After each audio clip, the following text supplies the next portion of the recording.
Well, good afternoon to you again. Still close, isn't it? But they've been good for my tomatoes and everything else. They've come on very, very well, and I hope you're all right. I don't know if you like the poem I did there yesterday, and that was from Marlene Edwards. But she sent me another one as well, a lovely one, which I'm going to read out tomorrow, which is Wednesday. But if anybody's got anything and you want me to say it, or anything really, and you want me to read out for you, and just contact me, and I'll do it for you. All right. Now this year one's about Auntie down Carbis Bay. Comes on in. I just been on the phone to my old aunt down Carbis Bay.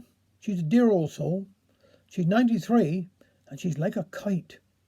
They used to have a farm down west years ago, so she'd know what hard work is, and she'd still get up the crack of dawn. She'd leave we standing. She's still able to go obbing and nobbing, and she's quick as a whip. No, I tell you what, there ain't no flies on she. Of course, when she lost her husband, dear Robin, she had to leave the farm 'cause she couldn't cope with it on her own, so she bought this little place in Carbis Bay. I think she found it a bit strange first, 'cause she was used to a small village where everybody was related to everybody else. So if you stepped on one corn, the whole village limped. But she'd been in her new place a few years now, and she was happy as a lark. She got a son up the line, and he'd come down and see her when he can. Jack and me to keep eye on her, and she'd generally come up to our place tide times. She used to come up on the bus, and she got a bit miffed when Jack said he thought he ought to go down and pick her up. She's some independent, but she gave in the end. We said to her a couple of years ago that she ought to move near us so we could look after a bit more and do her shopping. What do you think she said? Eh? Yes, I might think about it when I'm a bit older. Bit older? She was 91 then. God admire her though, haven't we? She don't feel old, see? A bit while ago she was telling me about a neighbour of hers of being not very well, and she'd been looking after her. Poor old soul, she said I do what I can, 'cause she's no spring chicken. Turned out the poor old soul was 10 years younger than Auntie. So there you are. You're as young as you feel, aren't you? I'd like to hear about the old years ago. Of course, Auntie was born up Camborne, and she remembered the Gate blizzard. She said the snow was so high she walked over the top of the steamer gates up Stray Park Road. Apparently, every Easter they used to walk over the cliff, pick primroses, and Whitsun, they used to go down Pempon Woods, pick cuckoos. No cars in they days, was like we got now. They was fitter for it, though. I know last winter she had a bit of a cold on her chest, and we thought she ought to have bit something foreign, so we called the doctor, and he said he didn't have nothing on her card. He hadn't seen her for donkey's years. When he come and see her, she said, "While you're here, I want to ask you about this old pain in my leg. What do you think it is?" He had a look at him and said, "That's only a bit of rheumatism. What do you expect at your age?" That done it. She was mez as a picture.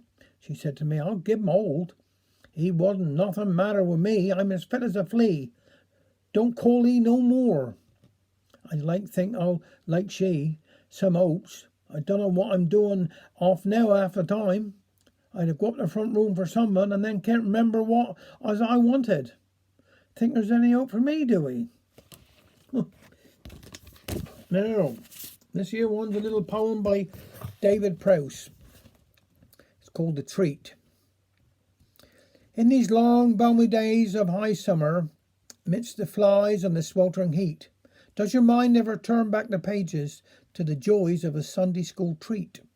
For yearly ours followed a pattern in the way that a custom survives. There'd be a talk of a change of location, but we'd still finish up in St Ives. By Showerback coach we'd be carried. The churners took ages, it seemed. Intense was the air of excitement, and many the dreams that we dreamed.